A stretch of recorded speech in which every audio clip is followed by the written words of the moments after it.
Welcome in, everyone. I hope you guys are doing great wherever you're watching from today. We have some big news to discuss, and that is a very troubling and unsettling warning the United States military has issued about a potential direct war with China and what China is currently doing, what they are building up, what they are capable of, and what might happen if we get into a direct military conflict with the Chinese. This is very serious.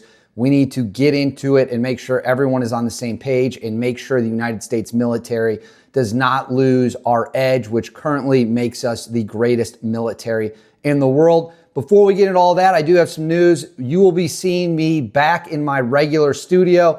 A lot of you know I lost my home in what some are calling the Great Flood of 2025, completely wiped out. But we have rebuilt and we are coming back stronger than ever. So keep your eyes peeled. You will see me back in the studio sooner than later. I'm very excited about that. Maybe we'll have some extra additions to it.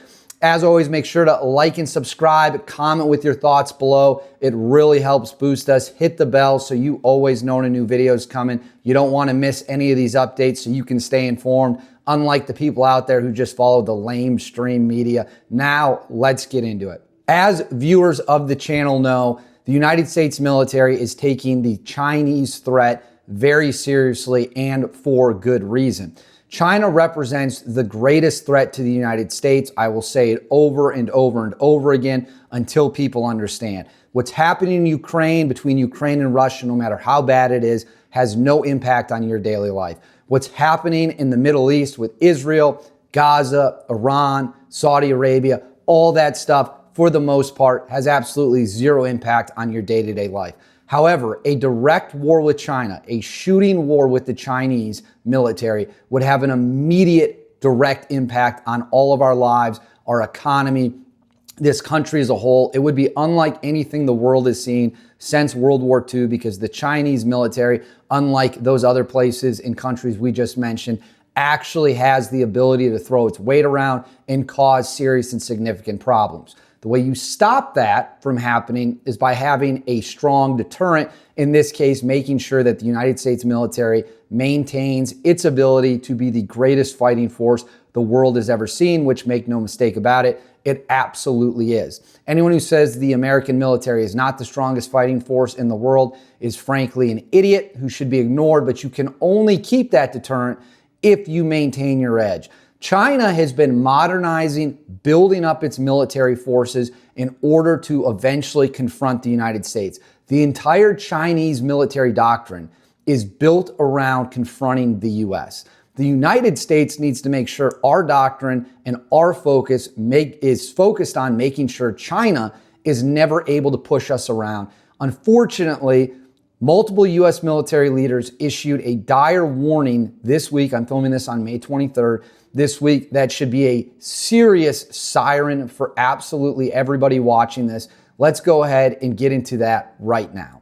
So this report comes to us from scmp.com. It is about multiple military leaders attending an event talking about the threat China faces. And this might be, it's a little bit more than just cause for concern. It really lays out the challenges we're facing. It has the headline, U.S. military faces readiness crisis to modernize as China advances. Pentagon, top brass eye speeding up integration of manned and unstaffed systems to overcome shortfalls in shipbuildings and other areas.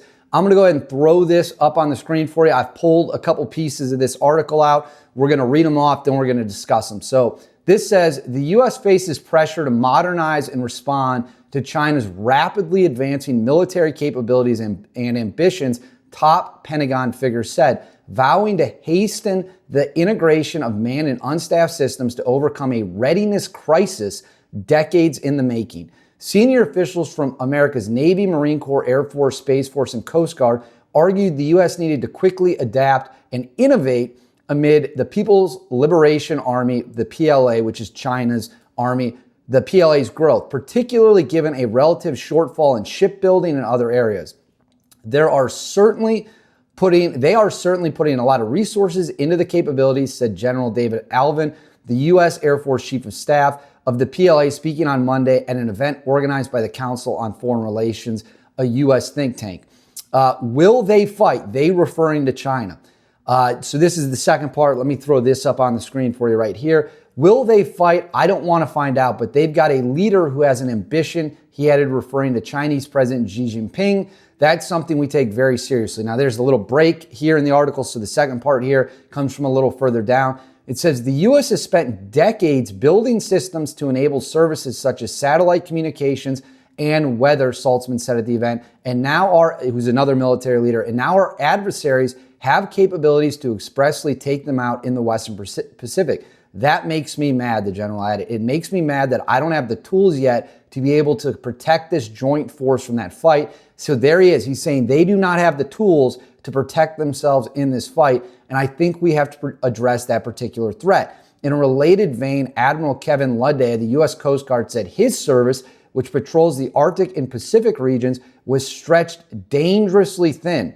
He is quoted as saying, "We are at the lowest point of readiness than any other time since the end of World War II," Ludney said in response to a question at the event on operations by China and Russia in the Arctic region and America's Indo-Pacific strategy. So if we go a little bit down here, this also is in the piece.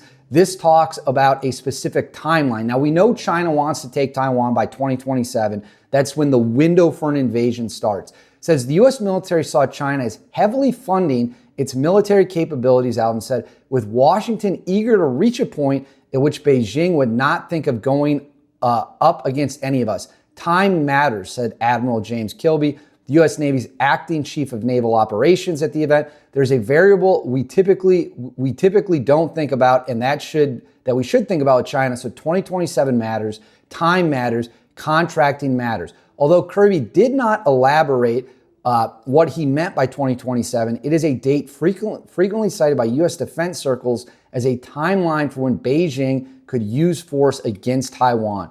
Beijing, on the other hand, has never clarified any time for reunification.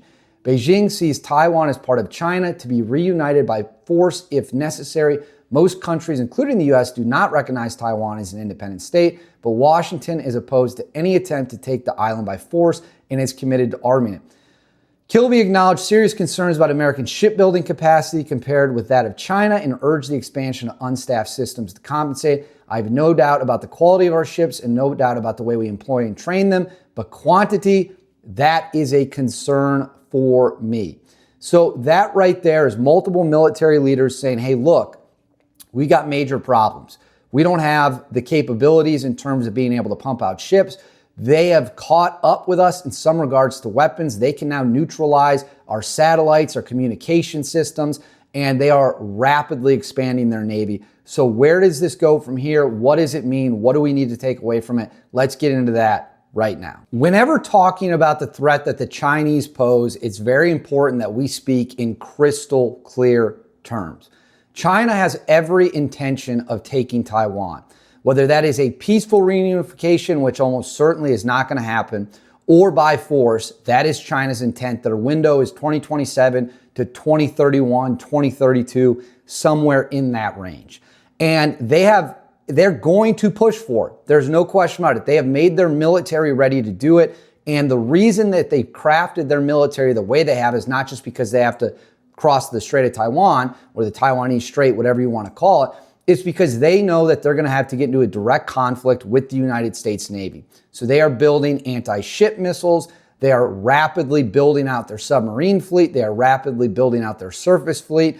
And they will push to take Taiwan. The question then becomes, can the United States stop them? Do we have the ability in a prolonged conflict to stop China? Right now, we certainly do. If we wait 2-3 years, how many more ships will China have? Because what you have to understand is there's two different strategies here. China wants to go fast with overwhelming force because we have what's called the tyranny of distance. That means we can only fight with what's in the region. Now, our tools are better than theirs. Our ships are better than theirs. Our submarines are on a different planet compared to theirs. But we can only fight with what we have in the region. They can bring everything to their ports, everything right to their shores, and they have the entire Chinese military at their disposal. They want this war for Taiwan to be over in a matter of days. The United States strategy, on the other hand, is to be able to stop them or fight to essentially a draw for the first 3 to 7 days and that gives time for reinforcements to flood the region, and then we could beat the Chinese back to their borders. There are also serious questions among war planners about whether or not the United States would actually bomb mainland Japan, take out their ships in their harbor, take out staging areas, because China sees that as a red line. If we bomb their mainland, they'll respond by bombing Japan, Pearl Harbor, South Korea, Australia, and that's obviously a huge escalation. And if that happens, well, now, folks, you have found yourself in World War III. I don't want people to get confused. The United States military is 100% capable of confronting and defeating China today. There's no question about it.